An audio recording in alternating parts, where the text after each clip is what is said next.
ہے سفید لباس، خوشبو اور باوضو رہنے والا۔ جو بندہ یہ کرے گا اللہ تین چیزیں اسے، رزق، دولت اور عظمت اور وجاہت، اللہ اس کی طرف ایسے بھیجیں گے جیسے پہاڑ سے پانی گرتا ہے۔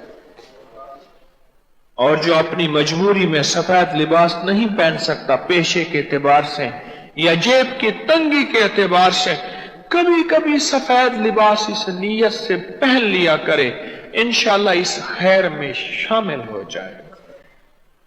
اور میں ایک بات اکثر کہا کرتا ہوں، خوشبو لگائیں کریں یا تھپا کریں، یاد ہے میرے بول؟ ہاں، خوشبو لگایا نہ کریں، تھپا کریں۔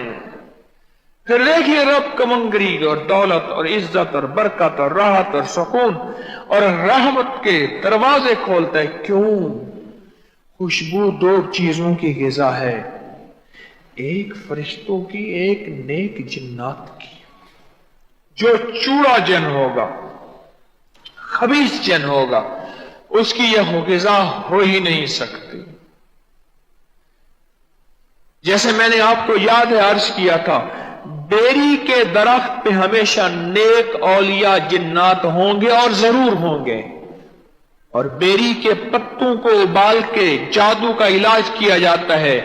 آخر وہ کون سا راز ہے کہ بیری کے پتوں کو ابال کے میت کو نہلایا جاتا ہے؟ کوئی راز ہے؟ اسی طرح جس طرح ہر بیری کے پتے پہ اللہ کے ولی جنات ضرور ہوں گے اور خبیث جنات چوڑے ہو نہیں سکتے بیری کے درخت پہ، اسی طرح خوشبو دو ہستیوں کی غذا ہے، ایک فرشتوں کی غذا ہے، فرشتوں کی پسند ہے، فرشتوں کی مہک ہے، فرشتوں کی پسندیدہ چیز ہے۔ فرشتے کھاتے پیتے نہیں ہیں، یہ بات پہلے وضاحت سمجھ لوں۔ اللہ نے فرشتوں کو غذاؤں کی کیفیتوں سے پاک کر دیا۔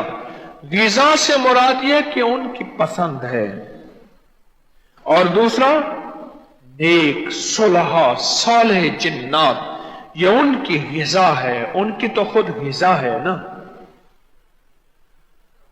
تو آپ جنہیں کو غذا دیں اور ایک کو پسند دیں تو وہ جو دعائیں مانگیں بیڑے پار نہیں ہوں گے۔